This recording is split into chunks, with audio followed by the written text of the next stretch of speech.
Welcome everybody to my channel. Welcome back if you've been here before. If you haven't, welcome to you too. Hopefully this will help you, give you a little education and knowledge.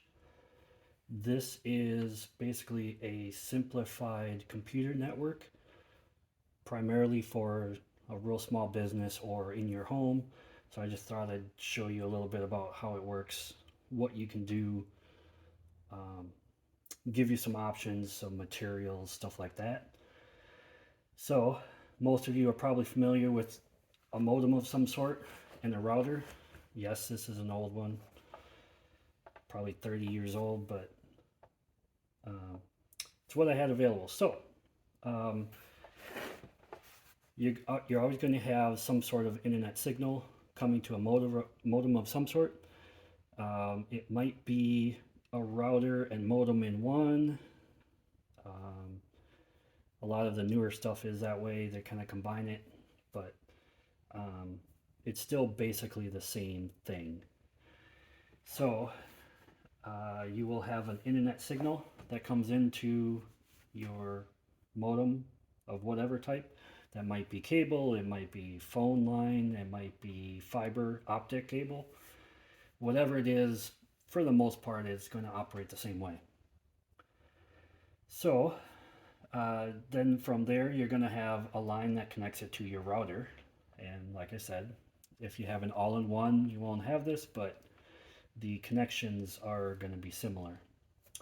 This is called the WAN port, W-A-N, or wide area network, and it basically means internet. Then you're going to usually have some other ports. This has 4 and then one special one. Usually 4 is pretty common. There might be 1, but those will basically be your LAN ports, L-A-N, or local area network, or your home network. So the basics of what most of you probably have is the modem and the router, and then you have Wi-Fi in the router, and you just connect your devices to your Wi-Fi. If you have something wired, you just go and plug it into your computer, and there you go. Well, that works, but Wi-Fi is limited. Wired LAN is always better. So I'm going to show you some basics. So what we have is basically, like I mentioned, a simple network. You have a switch. A lot of times you'll have some sort of a patch panel. You could actually have the wires just hang in there, plug into a switch, and then you have wiring through the wall, and then you have some jacks on the wall. Obviously this represents your home wall. Most of this is going to apply for the US, but the type of construction is going to apply anywhere with this. If you have concrete like in Europe and stuff, there's different ways it can be done. It might be in the wall. You might have to run flush wire mold on the wall. There's lots of different ways to do it, but primarily this is US based. So how do we get this? How do we make this? Or how does it work, I guess, is the first step. You're going to have all these jacks in your home, and there could be 1 or there could be 40. Who knows? So all of these, I'm going to use Cat 6 and show you. These are going to connect by what are called keystone jacks, and this is a keystone plate, and they come in multiple hole designs. There might be 3, there could be 6, and they're going to be mounted in the wall. Then you're going to have your wiring, which connects all back to a patch panel or however you have it. This patch panel is very simple, very convenient, and it makes it easy to change the way your jacks are wired what they connect to. I'll show you a couple variations why that might be needed. So basically all of your jacks on the wall are all going to connect to a port here, and think of it kind of like a extension cord in the wall, right? So you can have a jack here on the other end of the house, it all runs through here and it connects to one here. And then from this point you do something with it, then at this end you do something with it, connect it to something. So to make it all work, what you need is a switch. Now this is a Netgear 8-port, and so you could connect 8 devices. Obviously you can see there's 12 here, so if you have more than 8, you're going to want to get a bigger switch. Generally these and switches will come in multiple port variations. Could be 5, 6, 8, 12, 24, or 48 are the common. You just want to make sure you have enough. Ideally, buy more so you can add stuff to it. You know, once the wiring is in the wall, it's in there and it's good, you know, usually for a few years. Depending on what rating you're using, what type. Like I said, this is Cat 6, so it will run up to 10 gigabit in most homes. Up to 55 meters, I believe, which is 180 feet, if I remember correctly. So essentially the magic is in the switch, so to speak. So once you have all these ports connected to the switch, you basically have your network, because once you plug in here, everything's going to be connected. Now, how do we do that exactly? So one way is going to be connect your router, the ports on the back, which again are your LAN ports. Connect those together. Okay, now you have the internet through the modem into the WAN port of the router. Then the LAN ports connect to the switch, which connects everything in the switch. All your ports end up getting fed, and then it goes through the wires, and then you have internet access, network access from your ports on the wall wherever they are. Pretty cool, right? I think so.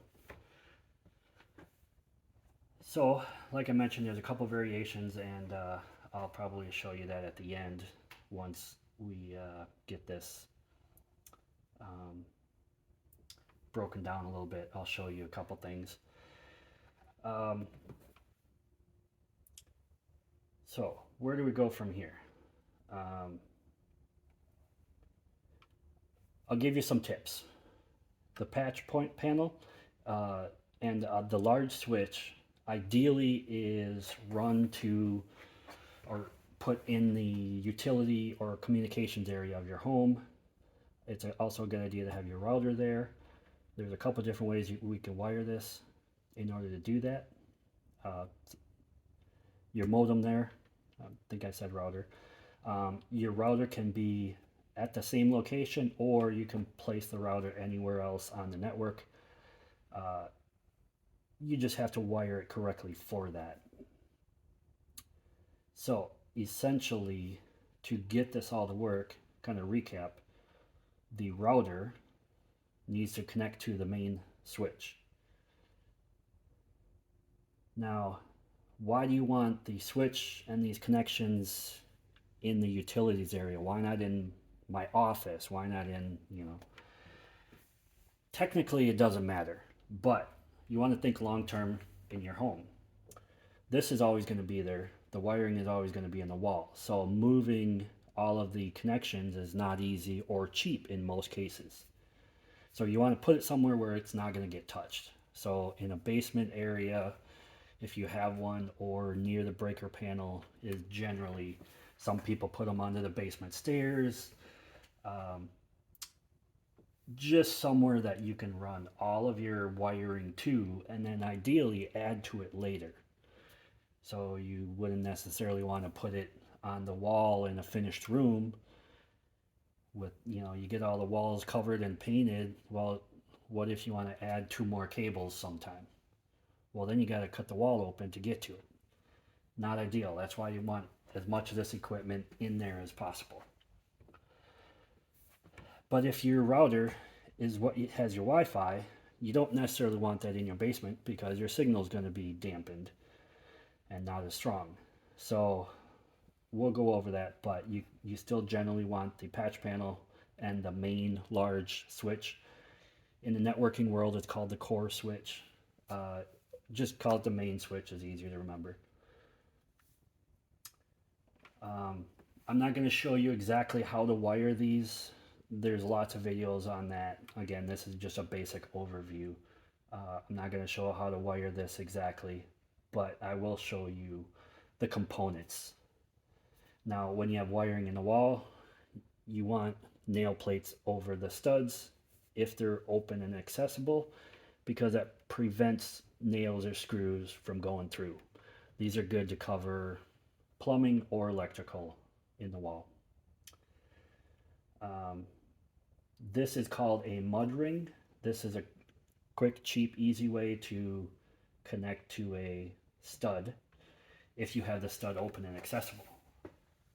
If you don't, then they have what are called low voltage trim rings, and they basically just have these flip out tabs. You cut a hole in your drywall,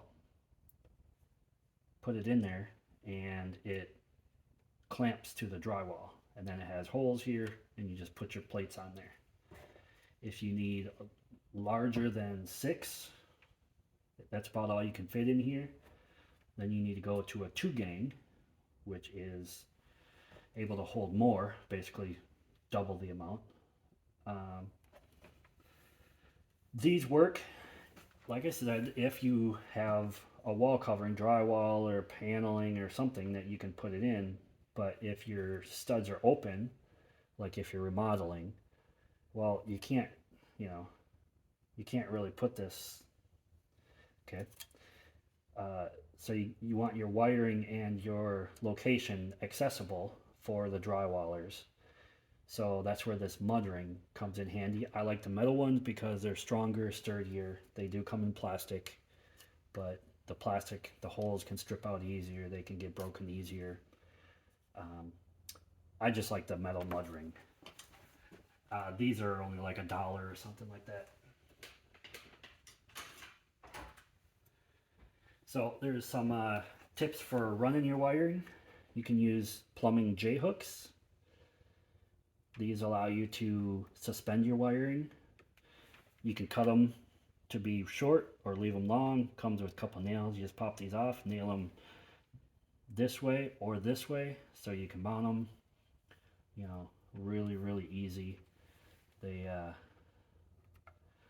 make it super easy. They hold a few. They come in different sizes. I think this one is about a 3/4, if I remember right. There's also pipe clamps. These are for PVC conduit, and those you would just, you know, put it over there and screw it down. Little tip on running wiring: don't have all your fasteners in there. Leave as much off as you can, because as you pull wire, it's going to catch and it's going to bind up. So try to use as little as possible. Again, they come in different variations. If you're trying to do this, say in an apartment, and you want to make some of it temporary, there are ways to do it. Maybe you have a wall you want to go through from the living room to a bedroom. You can use this same method. When you leave, just put a blank plate over it, you know, just snip the wires or, you know, whatever, or push them back in there, put a blank plate over it. You know, when you leave, nobody's ever going to know until they open it up. But it's an easy way to go from one side of a wall to the other side of a wall and make it look nice. You know, you got these jacks you just plug in, you know, maybe to your living room where you have your router sitting and you want your gaming computer in the other room. There's lots of different keystone jacks. This is for HDMI, obviously. Basically just a coupler. So you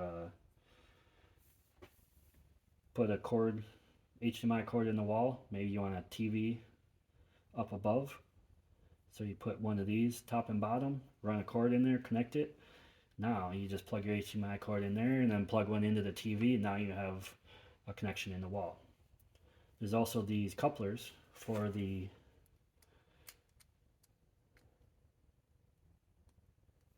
no, it doesn't like that.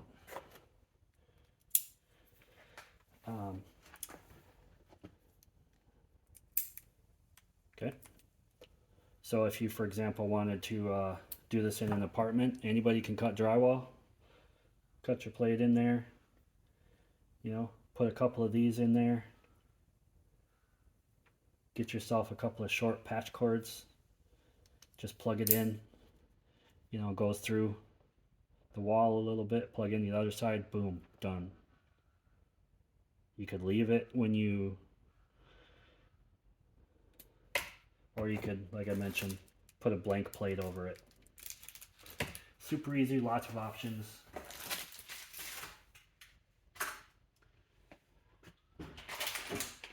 There's, like I said, multiple hole pattern. This is 3. This will be a pretty common one. This has 4. There's also blanks, so you can get more holes. And you know, if you think you might want to add more later, you don't have to redo anything.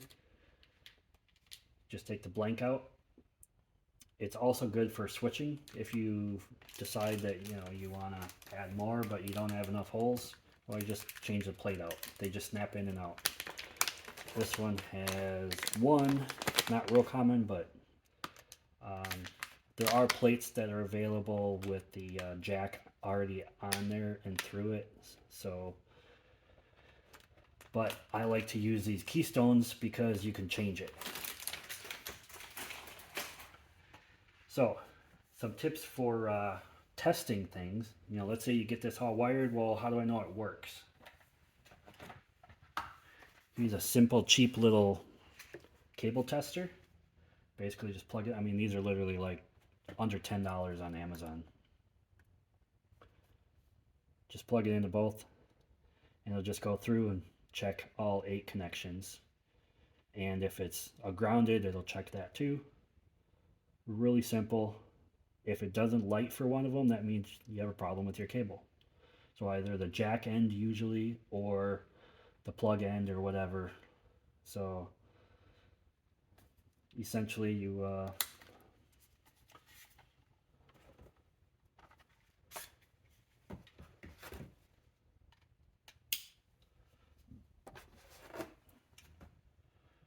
plug one end into each, and if you get the connection, it'll work. It doesn't check everything, but it'll do a pretty good job.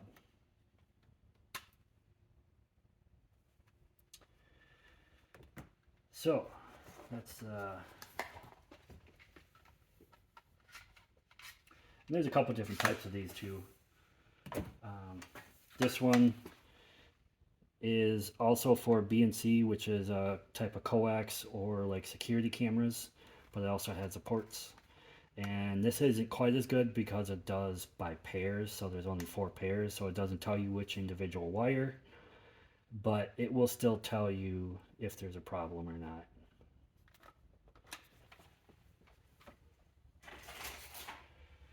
If you're trying to test or figure out your coax, you might have coax for cable TV or satellite. You're going to have the option to test that also. You're either testing the connection, or if you need to find the other end, maybe you have 10 cables by your breaker panel. You're trying to figure out what jack so you can connect. This is a basic one. All it does is unscrew the bottom, and it basically just makes a tone. So you plug it into there, and plug the other end into the other end of the cable, and when it connects and you find the cable, it'll beep. So the thing you got to keep in mind though is if there's a splitter anywhere, it'll just send the power through everything. So you'll get, you know, multiple cables all toning out. And so you can't do it with splitters because obviously it'll work with multiple. So you do have to do an individual wire. All of these testing, you want to do the individual wire. The way cable is usually wired, or coax is usually wired, is a big splitter, and then all of the cables run through to the jacks. So just disconnect the splitter, pay attention to which port the cables are on so you can connect it back to the same way later, and then just, like I said, you know, one end, connect it, and just keep plugging cables until you find the one that beeps. Not real complicated.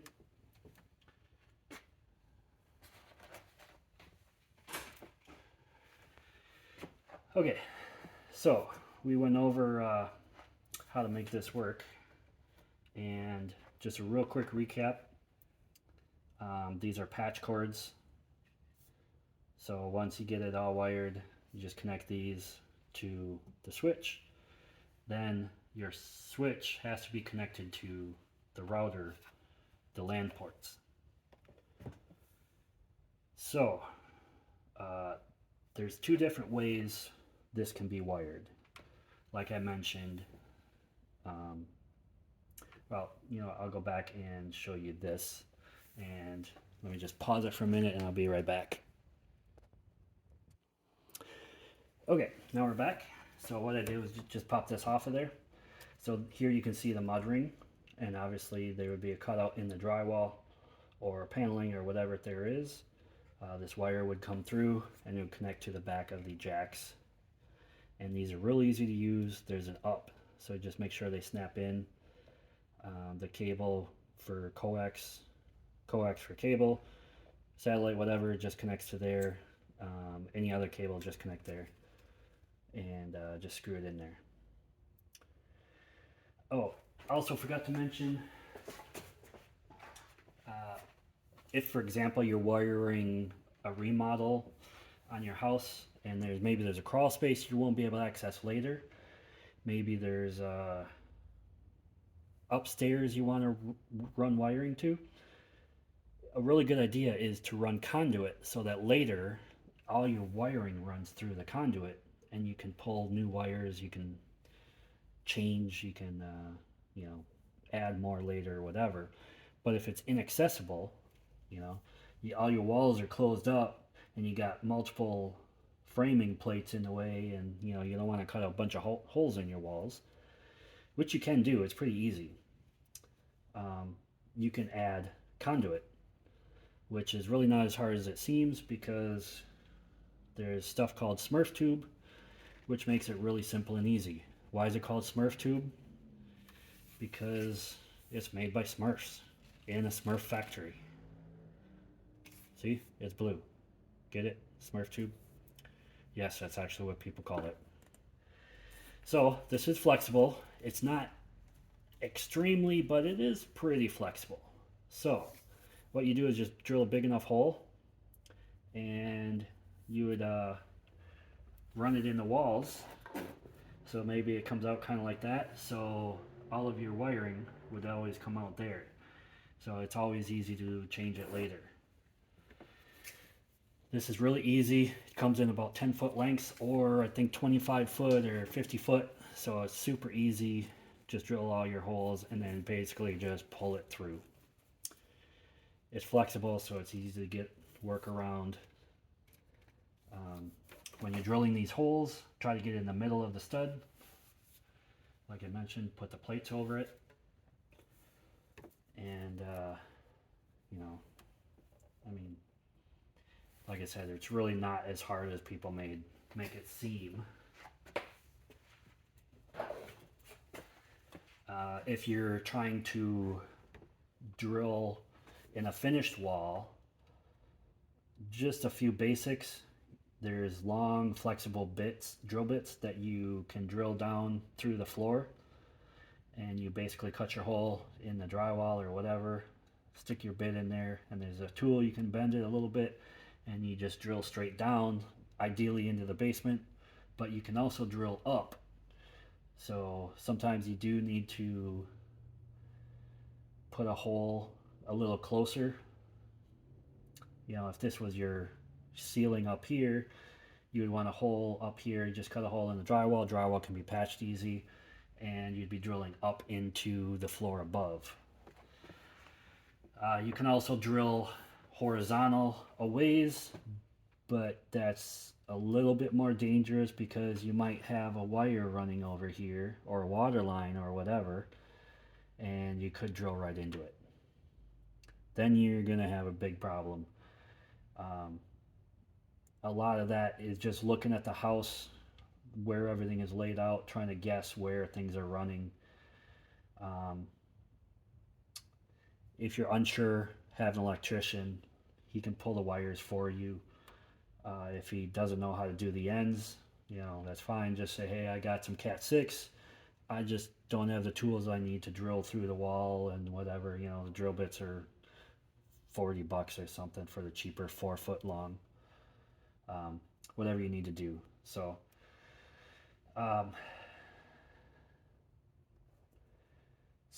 then we'll get into the actual connection differences to make this work, and I will put this back on. So we'll pause it for a second. Okay, so we're back. That was only a split second for you, but it was a short bit for me. And then I realized that I left the drill sitting here in the way, but hopefully it wasn't blocking anything. And no, it's not a commercial for that brand. That was given to me, so. Okay, so backing up a little bit. You got your modem, got your router. To make this all work, your modem LAN ports have to access this main switch. Or, if, like most people, you're going to just plug right into it and then plug that into your computer. If you have wiring in the wall, maybe you got a second floor and you want to connect everything. That's where this all comes into play. And then in that case, you want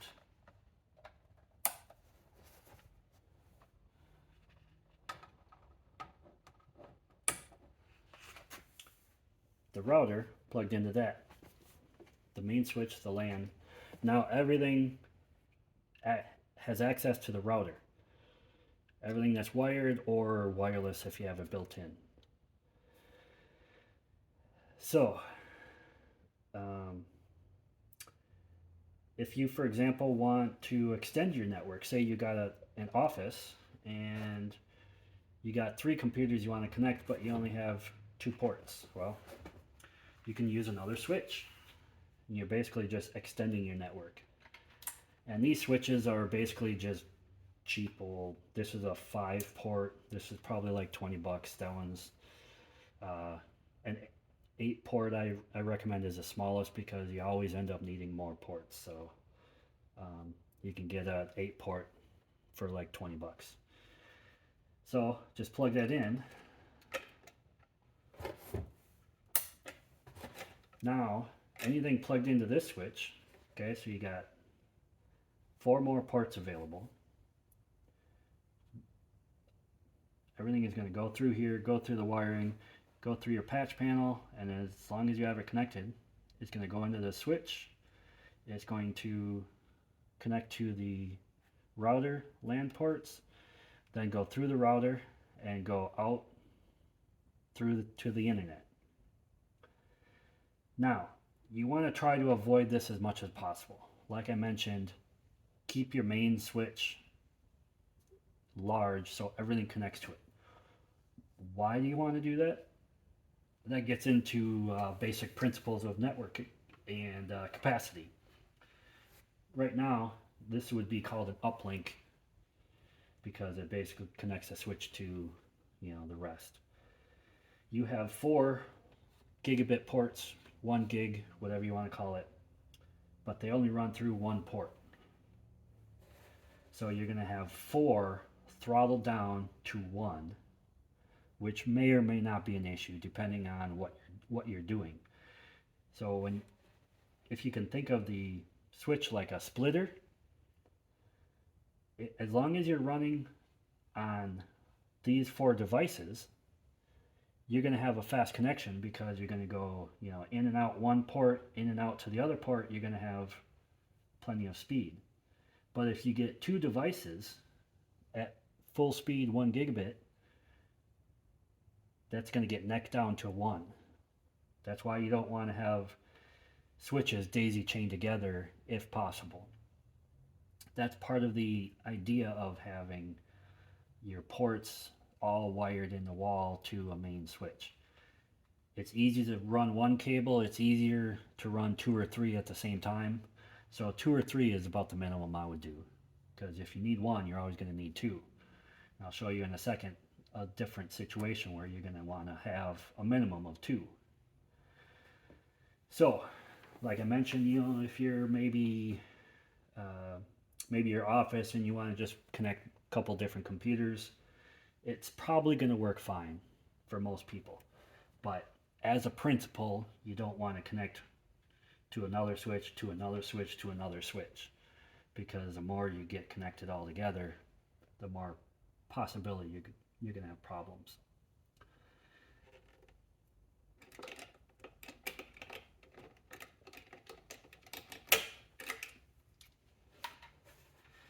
So you may have maybe you have a garage or a barn. I just was talking to someone about a barn and they want a cable. These wires can be about 328 feet long.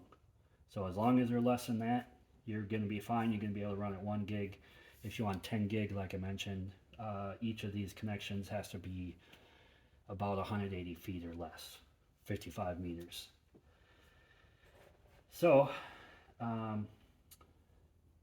you can use a longer cable, you know, run to your computer or whatever. As long as you're under, you know, that distance, you should be fine. So this would be an example of having everything sitting right where you have close access. So this would probably be in your utilities or communications area, your basement, whatever you want to call it. So maybe you want your router, because it's your Wi-Fi also, to be elsewhere. But maybe you have a fiber that only connects to right here, so you have to have your modem or you know, connection here, or the ONT it's actually called, but your connection, your internet connection is right here.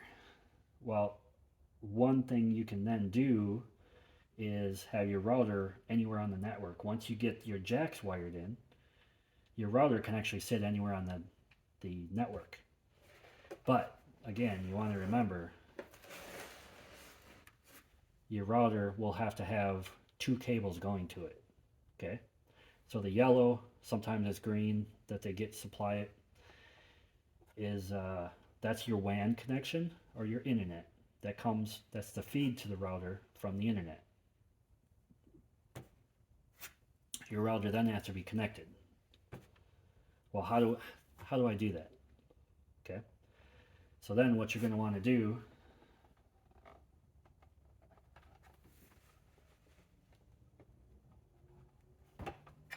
if I can get it unplugged.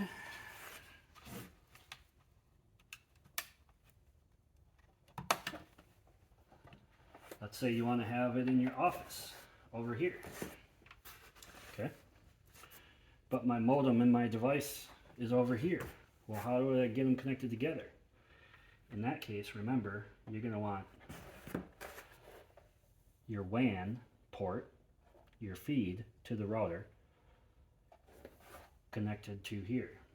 So it's got to be a dedicated connection. Okay, it can't go through a switch. It can't. But you got a wiring in the jacks in the wall. So all you got to do is connect it here, which goes through the wall, and then it will connect to the corresponding port on the panel.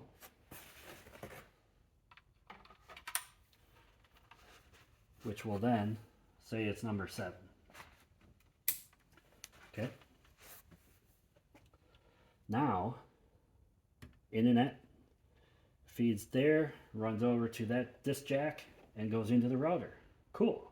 Now my router's got, oh wait, nothing else on the network is going to have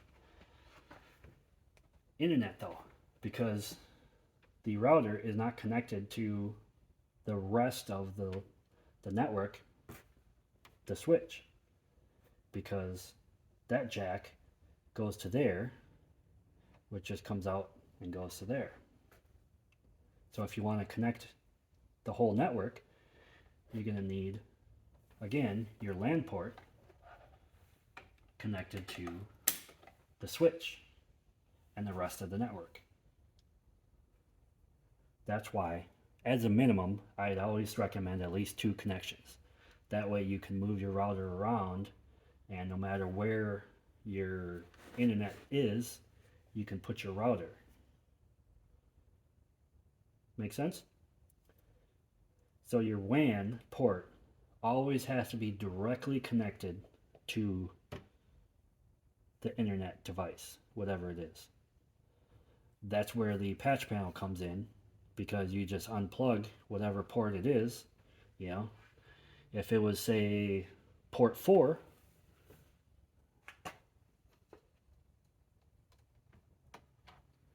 you just unplug that.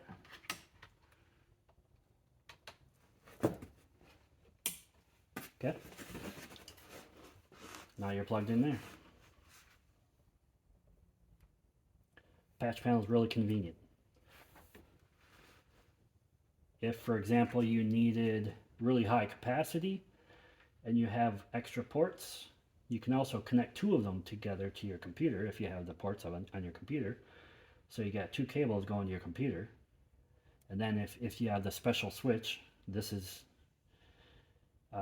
technically is, but most of them you're going to buy are not. They're a plain cheap one is unmanaged, so it's just going to be wide open, no control over the ports, no nothing.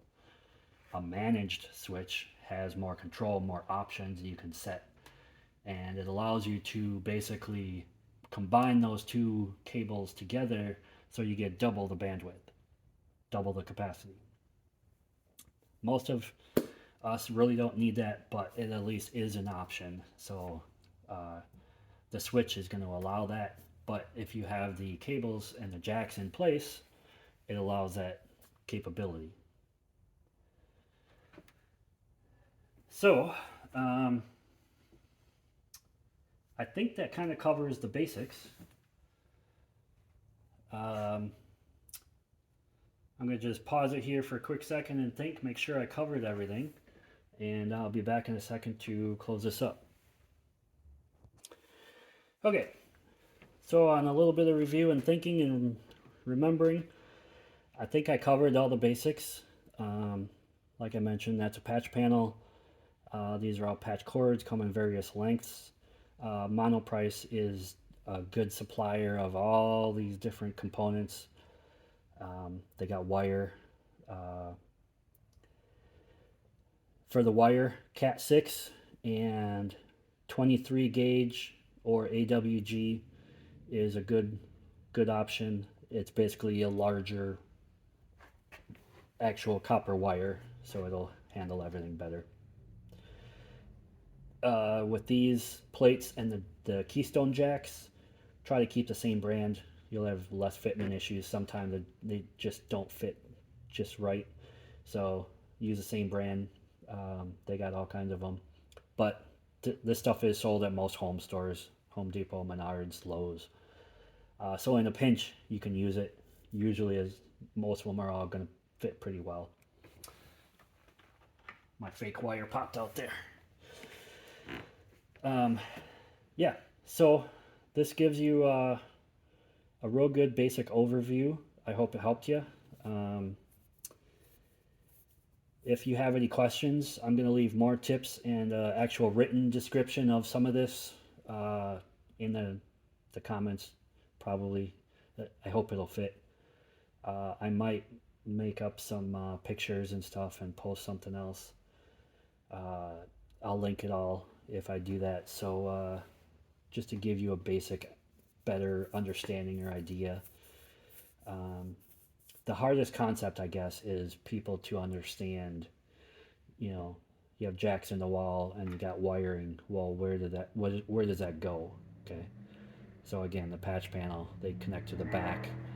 There's two wiring standards, A and B. Technically, it really doesn't matter. Just pick one and stick with it. As long as the two ends are wired the same, it doesn't matter. And then you just do a patch cord into the switch. Technically, you could just leave the wires hanging, put a plug on, and then plug that right in. But you're really better off to put a patch panel. I always like to leave a coil of extra wire, 8 or 10 feet, whatever, up in the ceiling. If you do it right, you can coil them all together, make a big fat bundle. And just, that way you can move this whole thing down off the wall or whatever. If you got to cut it off and redo it or whatever, you want extra wiring. Same with in the wall, you want to leave a foot or something of extra wire. So coil it down here and just in case. But once it's in the wall, most of the time you don't have to touch it. Test your connection and you'll see lots of blinky lights. When you get all done, you'll probably feel proud, and you should, because you're probably doing something new. You're getting everything connected, and once you get everything connected to the internet and whatever, it gives you access to everything else. We have so much information and knowledge available. It's almost scary. So I hope this helped you, gave you a good basic overview of how to do it. Please don't criticize my sloppy wall construction. This isn't how I normally build things. This is just a little test sample. So I had to make sure there was something in there to give people something to complain about. But it's a very basic, crude example of the wiring in your home.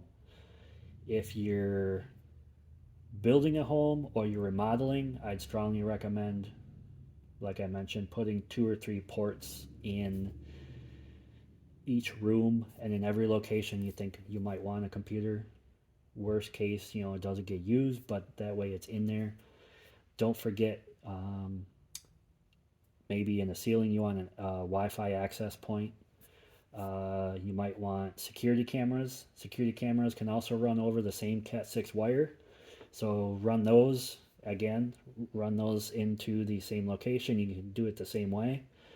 When you label here, label them something descriptive, or just put a number and then put a legend along the side somewhere that says a number, port 223. You could label this if you wanted to, and then a description like southeast second floor bedroom, or camera northwest corner, or something like that. What you don't want to do is label it something like Mary's bedroom. I actually was in a house and I seen a breaker panel labeled, the breakers were labeled Mary's bedroom, Susie's sewing room. That doesn't make a lot of sense to us 60 years later or whatever. We have no idea what these rooms are. We have no idea where they were. There's 8 rooms in the house, so you got to start flipping, just put a number and then a description somewhere of what that refers to or something. Just make it descriptive. Otherwise, if you have to, you can use that cable tester. Once you get it all labeled or all connected and wired, you can, put one end into the jack and then just go with your tester until you see things lighting up. Boom. Okay, well, that's your jack now. And like I mentioned, it works with the coax also. or the BNC connectors if you're doing the old-fashioned cameras. It's easy. I usually just keep track of the wires as I wire it, just label the end right on it. The problem is a lot of writing on the wires rubs off. Use a Sharpie and a fine point. If you do it that way, you got the wires dangling. I always try to label up high and at least two spots on opposite sides of the wire, and then maybe like about here on the 6 inches from the end, because this is where you're always going to grab it, so it's less like to get rubbed off down here somewhere. Label it on a couple sides or whatever. Just kind of try to organize it. If you want to get fancy and do all the cable ties or Velcro, hopefully we don't get comment wars. Don't use Velcro, don't use cable ties. Whatever whatever. As long as you get the connections and get everything working. If you want to make it look fancy, feel free. Stick with Cat 6. That's the bare minimum, I would say, these days. If you want to run fiber optic cables, you can. I think most are running single mode cables now. They are almost as easy, and it's near the same price. There's also keystone jacks for that. They just pop in there the same way. Just got to be a little more careful as you run them through the walls and stuff. But it is an option, and it gives you a lot of feature proofing. But that's a little beyond what I wanted to do. This is already longer than I kind of anticipated, but hope it gives you an overview. Hope you understand it. If you have questions, leave a comment, and I'll try to reply to you, or someone else will that knows. And hope you enjoy it.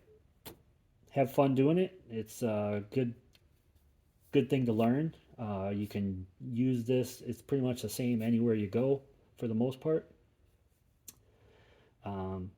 Once you get into the larger networks, the enterprise kind of stuff, some of it changes a little bit, but it's basically just on a larger scale. You'll have 48 port and multiple 48 ports. You'll have 200 ports or whatever, but for the most part, it's pretty similar.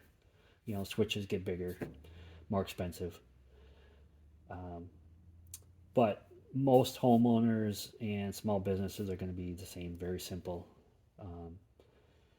So have fun with it, play around with it, get a switch and, connect a couple things and, whatever, just kind of familiarize yourself with it a little bit. This doesn't take a lot of tools if everything's open. Once the wall is closed in, there's a little bit more involved. There's videos that show you how to fish cables and how to drill holes, how to figure out where you need to be, stuff like that. There's a couple different tools. Magna-pull is one, and there's a Magna spot that's also kind of cool, and it actually tells you, like, if you had a wall here, you could put the locator thing, and then you go on the other side of the wall, and you could actually locate exactly where that is within real close accuracy. So if you drill, you end up where you want to be. Say on this side of the stud instead of that side.